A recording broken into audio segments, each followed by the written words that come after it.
Hey guys, so for the last section of the business plan, I decided to come out on my deck as I've done before, just because it's a beautiful day and it's kind of like the last days of summer, so why not?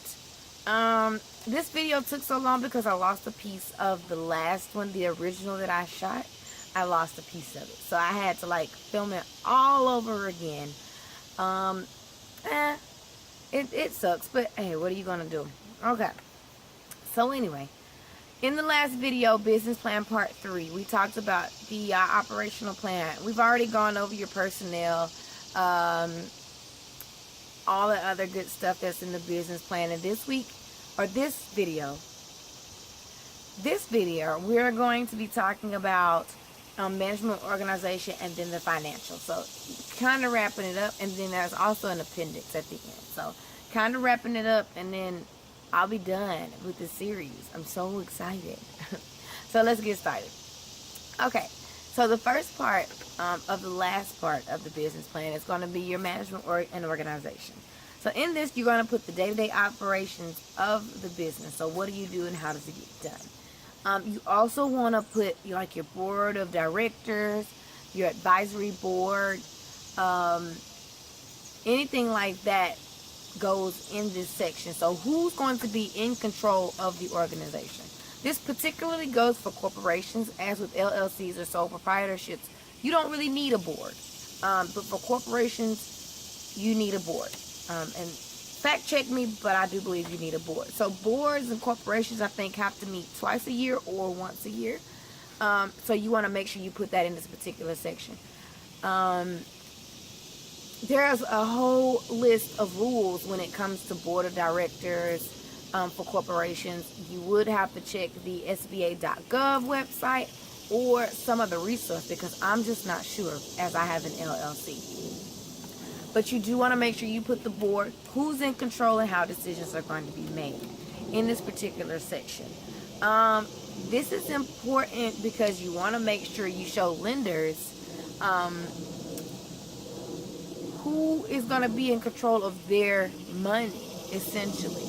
How is their money going to be spent, right? So on your board, my advice would be to have a diverse board, people from all different walks of life in different kind of positions, only because it helps you have a multi-viewpoint. So you can have people in low standings, or you can have people that are in high positions. They both can bring a certain benefit to the company. You don't want to discriminate because somebody doesn't have the salary, I guess is what I'm saying. You want to make sure you keep that board diverse, and you want to make sure you keep people updated. The next part is going to be the financials. Sorry, it's loud out here. But the next part is going to be your financials. So this has to do with any key stockholders, so major stockholders in the company, yourself, right? They all have to go in this.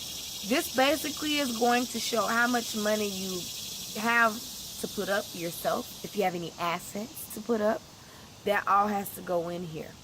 For your key stockholders, their financials as well, whatever assets they have, how much can they bring to the table. This basically shows lenders how much you're willing to invest, or how much you yourself have to invest in your business. I once heard a phrase that if you are not able to invest in yourself, how do you expect somebody else to invest in you?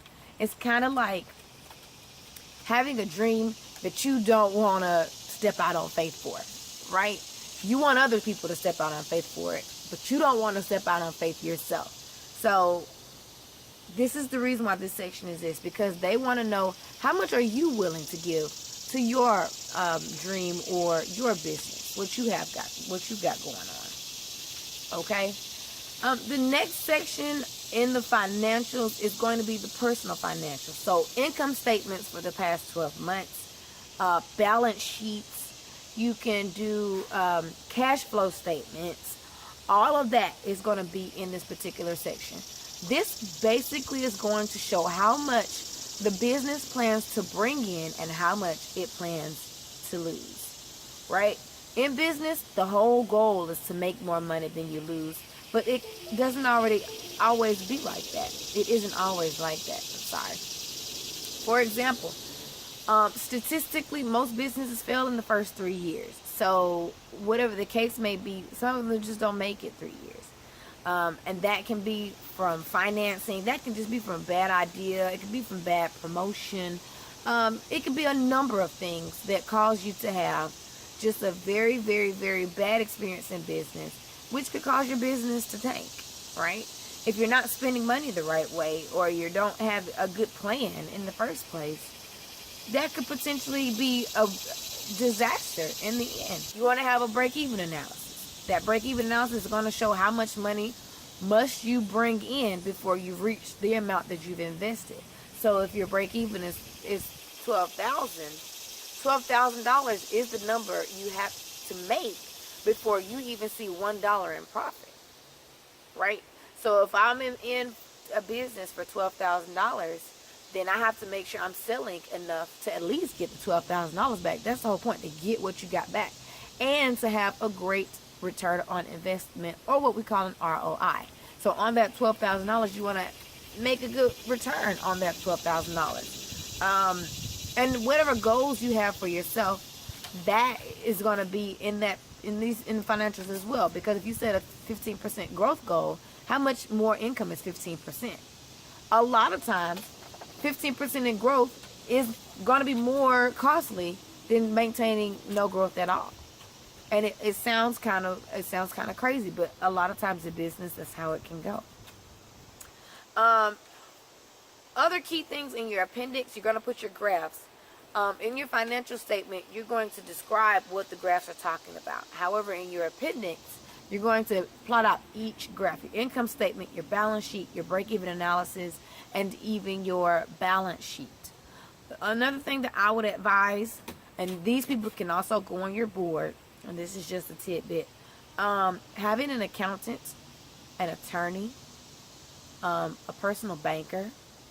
These are all people that can help you increase the longevity of your business. They're good for money. They're good for decisions. Because you're the business owner. You may think that you know everything about business, but what if you're hit with a lawsuit? You're not a lawyer. You have no idea what the rules are. So a lawyer would know what those rules and laws and regulations are. As far as an accountant, when it comes to do your taxes every year, you know that taxes have to be paid, but what if you haven't been paying them the last 12 months, right?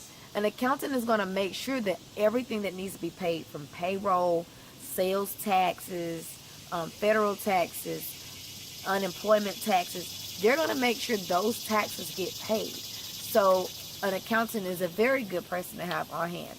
Personal or a business banker basically is going to tell you where to put your money and where not to put your money. And they're just good for overall investments.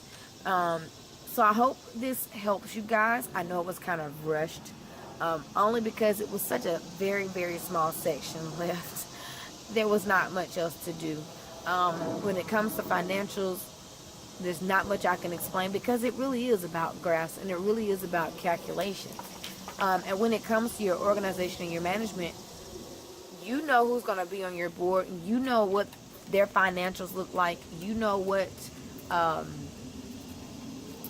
the board, how diverse the board is, how good they are making decisions, when you can meet up to make those decisions.